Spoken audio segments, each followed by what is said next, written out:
Hello everyone, welcome back to my channel. আজকে এই ব্লগে তোমাদের জন্য নিয়ে এসেছি ঝটপট তৈরি হয়ে যাওয়া ইভিনিংয়ের একটি স্ন্যাক্সের রেসিপি, যেটা আমি মায়ের হাতে প্রথমবার খেলাম। মা তৈরি করেছিল, কারণ আমার খুব জোর খিদে পেয়ে গেছিলো। মাকে বলেছিলাম, মা কিছু একটা বানাও, খাই। মা বললো যে এই রেসিপিটা খুব তাড়াতাড়ি হয়ে যায়, খেয়ে দেখ। তো এইটার মেন ইনগ্রেডিয়েন্টটাই হলো সাবুদানা, আর তার সাথে সেদ্ধ আলু, যেটা ভালোভাবে স্ম্যাশ করে নিতে হবে। মা সাবুদানাটা 4 ঘন্টা জলে ভিজিয়ে রেখে ভালো করে জলটা ছেঁকে সাবুদানাটা তারপরেই মিক্স করেছিল।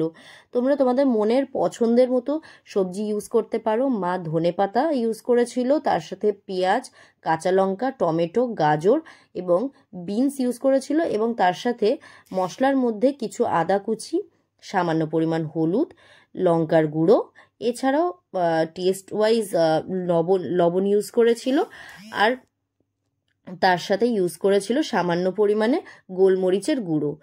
এটা তারপরে ভালো করে মা মিক্সারটাকে মিক্স করে নিয়েছিল, যেটা দেখতে খুবই কালারফুল ছিল। আর মিক্সারটা একদম আমরা যেমন বাড়িতে আলু সেদ্ধ মাখি, আলু ভর্তা করি, সেরকমভাবে মা ভর্তার মতো করে নিয়েছিল।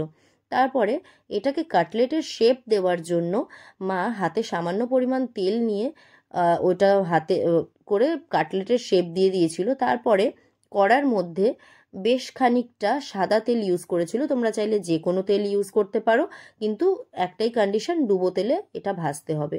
তো ডুবো তেলে মা গোল্ডেন ফ্রাই করে নেওয়ার পর এটা সার্ভ করেছিল। আর এটা তোমরা ইভিনিংয়ের স্ন্যাক্স হিসেবে বা গেস্ট আসলেও এটা ঝটপট তৈরি করে দিয়ে দিতে পারো, মানে পছন্দের সসের সাথে।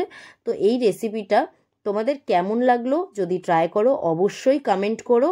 আর আমার চ্যানেলটাকে সাবস্ক্রাইব করতে ভুলো না, কারণ আমি চেষ্টা করছি এভরিডে নতুন নতুন কন্টেন্ট আনার। আমি অনেক দিন বাদে ফুল ব্লগ করছি, তো আশা করছি তোমরা সাপোর্ট করবে, ভালোবাসা দেবে আমাকে। So please do subscribe, like, share and comment. দেখা হবে তোমাদের সাথে নেক্সট ব্লগে। আর কেমন হয়েছে রেসিপিটা কিন্তু ট্রাই করলে অবশ্যই জানিও। আমার তো খুবই ভালো লেগেছিল, কারণ সাবুদানাটা দেওয়ার জন্য এটা প্রচণ্ড মুচমুচে হয়ে গেছিল, খুবই ক্রাঞ্চি। আর বাড়িতেই মা টমেটো সস আর চিলি সস বানিয়েছিল, যেটা খুব টেস্টি ছিল। চলো, টাটা।